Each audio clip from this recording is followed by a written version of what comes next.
Save money by doing your own oil change. In this video, I'm going to go over how to do it in under 3 minutes. Pop your hood. Take your oil cap off. Now go ahead and grab yourself a jack or some ramps, because we will need access to under the vehicle. Then get yourself a drain pan, some oil, and a filter. And for the tools, we'll need a ratchet, some sockets. Any basic socket set will work here. Next, go ahead and locate your oil filter, then your drain plug. Then we can get started on draining this oil. Oh man, that one's tight. Now with our drain plug loose, let's grab our drain pan, take our drain plug out, and then we're going to go ahead and let this drain for a few minutes. Now with the oil drained, let's go ahead and get our drain plug back in.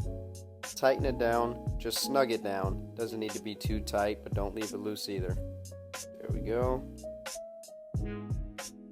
Now we can go ahead and remove our old oil filter, grab our new one, and then we get some oil, lubricate that seal right there. You don't need too much oil, just enough. Now we can go ahead and install our new oil filter, snug it down, wipe off any excess oil, that way you're not dripping down the road. Now let's grab our funnel, our oil, start pouring it in. Make sure you get every drop. You paid for all of it. Take our funnel out, put our oil cap back on, and we're all done. Alright, so oil change is all done. It's topped off. Let's go ahead and start it up. Alright, and while it's running, we're going to go outside, look under, make sure we're not leaking any oil. Always double check your work.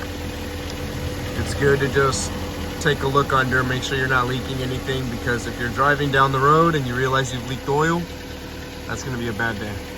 Alright guys, so that's pretty much going to wrap up this video here. Do not forget to reset your oil maintenance light. If you found it helpful, please like and subscribe.